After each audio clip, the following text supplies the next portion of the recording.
وسیلہ Urdu T V کی خصوصی پیشکش تجزیاتی مضامین پر مشتمل ہفتہ وار پروگرام جام جم۔ ناظرین، ہمارے آج کے مضمون کا عنوان ہے ایک برہمن نے کہا ہے کہ یہ سال اچھا ہے۔ مضمون کا عنوان سن کر آپ سمجھ گئے ہوں گے کہ ہم نئے سال پر کچھ لکھنے جا رہے ہیں، اور اس کے ساتھ ہی آپ یہ بھی سوچنے لگے ہوں گے کہ نئے سال کو آئے تو 10 دن گزر گئے، تو عرض ہے کہ تاخیر ہوئی ہے تو کچھ وجہ تاخیر بھی ہوگی۔ یہ بات ہم سب جانتے ہیں، بلکہ اس کا ذاتی تجربہ رکھتے ہیں کہ گزرے سال نے کرۂ ارض پر تباہ کاری کی ایک نئی تاریخ رقم کی تھی، اور اس کے قہر سے کوئی نہیں بچا۔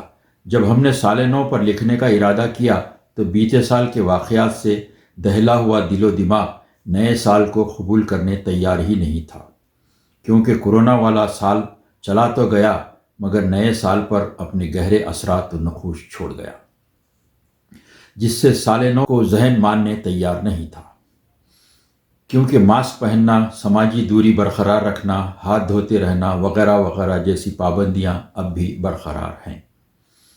حد تو یہ کہ اب بھی اگر کوئی چھینکتا ہے تو اس کے قریب موجود لوگ خوف محسوس کرنے لگتے ہیں، بلکہ کسی نے اس کو مزاحیہ انداز میں یوں بیان کیا: گزرے ہیں آج کووڈ میں ہم ایسے مقام سے، لوگوں پہ خوف طاری ہے ذرا سے زکام سے۔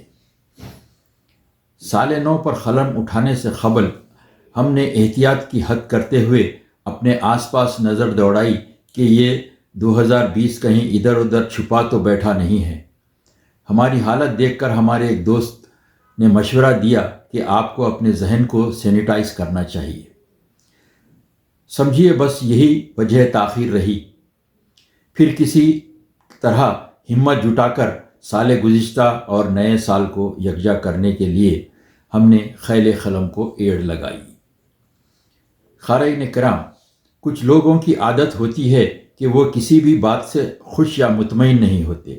ایک صاحب نے لوگوں کو نئے سال کی خوشیاں مناتا دیکھ کر بولے: لوگ ایسے خوش ہیں جیسے ان کا سال نہیں بلکہ سالہ بدلا ہے۔ نئے سال کی خوشیاں منانے کے ساتھ کچھ لوگ خود احتسابی کرتے ہوئے اپنے آپ سے اقرار کرتے ہیں کہ وہ اپنے اندر کوئی فضول شوق یا بری عادت ہو تو اسے نئے سال میں ترک کر دیں۔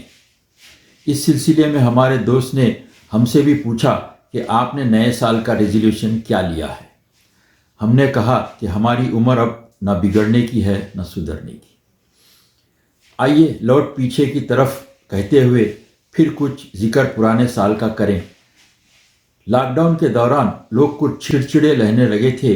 ایک صاحب نے اپنے اپارٹمنٹ بلڈنگ کے ایک نوعمر لڑکے کو اس کی کچھ نازیبا حرکت پر پیٹ دیا۔